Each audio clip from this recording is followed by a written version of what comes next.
સારી લાગી હોય તો મારી ચેનલને સબસ્ક્રાઇબ કરો અને નવા હોય તો જરૂર ને જરૂર સબસ્ક્રાઇબ કરો।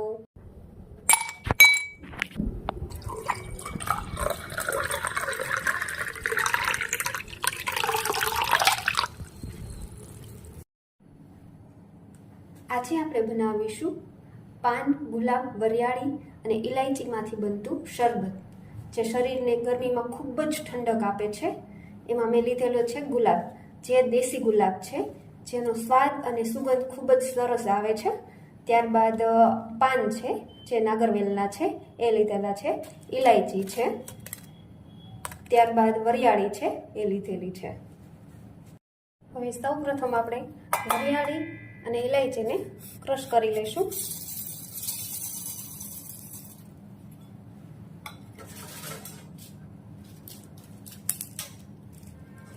ઇલાયચી છે એ તમે સ્વાદ મુજબ વધારે ઓછી લઈ શકો છો। હવે આપણે એને પાવડર બનાવી લઈશું। હવે આ પાવડર આપણો થઈ ગયો છે। હવે આપણે એને ચાળી લઈશું।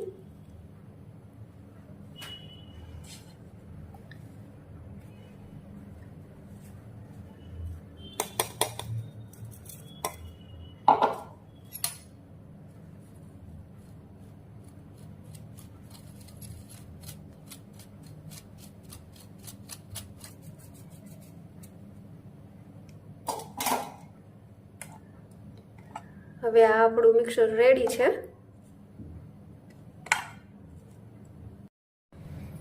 હવે આપણા જે પાન હતા નાગરવેલના એને આપણે કટ કરી લીધા છે, ધોઈને એ લઈશું।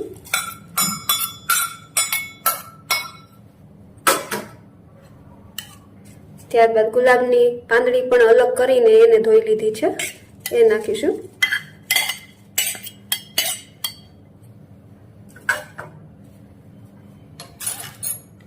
આને પણ આપણે ક્રશ કરી લઈશું। હવે આપણા ગુલાબ અને પાન ક્રશ થઈ ગયા છે। તો હવે આપણા પાન અને ગુલાબ ક્રશ થઈને રેડી છે। આને આપણે બે રીતથી બનાવી શકીએ છીએ, પાણીમાં અને દૂધમાં, જે આપણે હવે બનાવીશું। તમે ગુલાબની જગ્યાએ ગુલકંદનો પણ ઉપયોગ કરી શકો છો।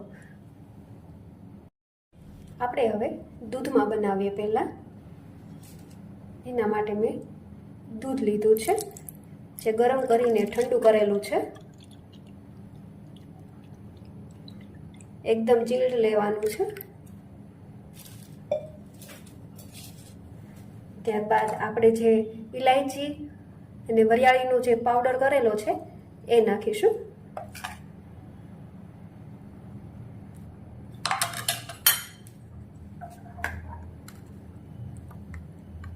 ત્યારબાદ ગુલાબ અને પાનનું જે મિક્સર છે એ રાખીશું।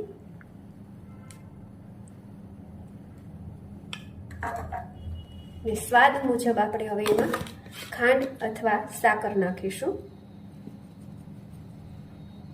તમે ખાંડ વધારે ઓછી કરી શકો છો। એ આપણે મિક્સ કરી લઈશું। તમે ઈચ્છો તો આમાં ફૂડ કલર પણ નાખી શકો છો, ઓપ્શનલ છે।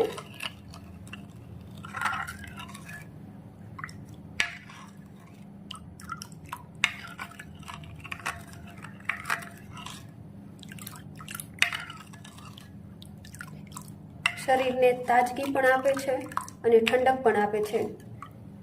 તો આપણું શરબત જે છે એ તૈયાર થઈ ગયું છે।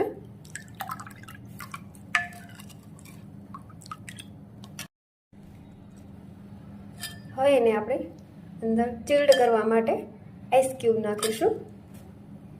તો તૈયાર છે આપણું વરિયાળીમાંથી બનતું, પાનમાંથી બનતું તેમજ ગુલાબમાંથી બનતું ઠંડક આપે એવું શરબત।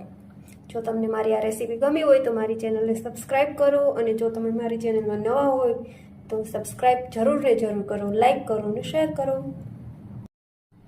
હવે આપણે પાણીમાંથી બનાવશું।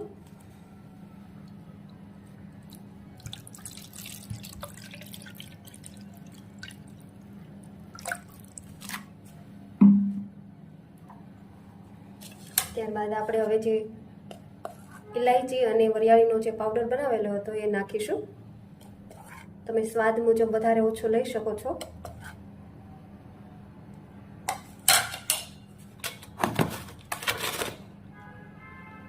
દળેલી સાકર છે લઈ લઈશું.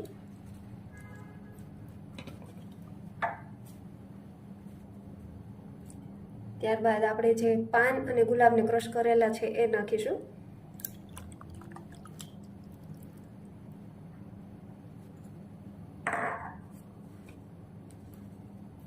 હવે આપણે બધું મિક્સ કરી લઈશું.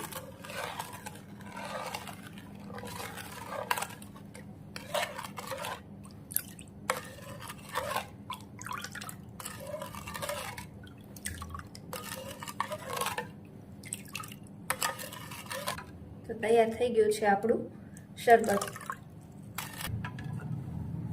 હવે આપણે એમાં આઈસ ક્યુબ નાખીશું.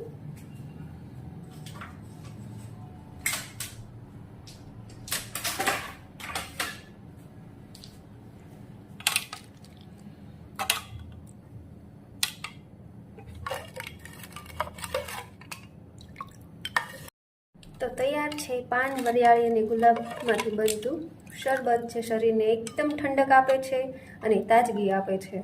જો તમને મારી આ રેસીપી ગમી હોય તો મારી ચેનલને સબસ્ક્રાઈબ કરો, અને જો નવા હોય તો મારી ચેનલને જરૂર ને જરૂર સબસ્ક્રાઈબ કરો. તો બંને શરબત તૈયાર છે, જે એક પાણીમાં બનાવેલું છે અને એક દૂધમાં બનાવેલું છે, અને શરીરને તે ખૂબ જ એનર્જીથી ભરપૂર બનાવે છે, તેમજ એને ઠંડક આપે છે. જો તમને મારી આ રેસીપી સારી લાગી હોય તો મારી ચેનલને સબસ્ક્રાઈબ કરો, અને નવા હોય તો જરૂર ને જરૂર સબસ્ક્રાઈબ કરો.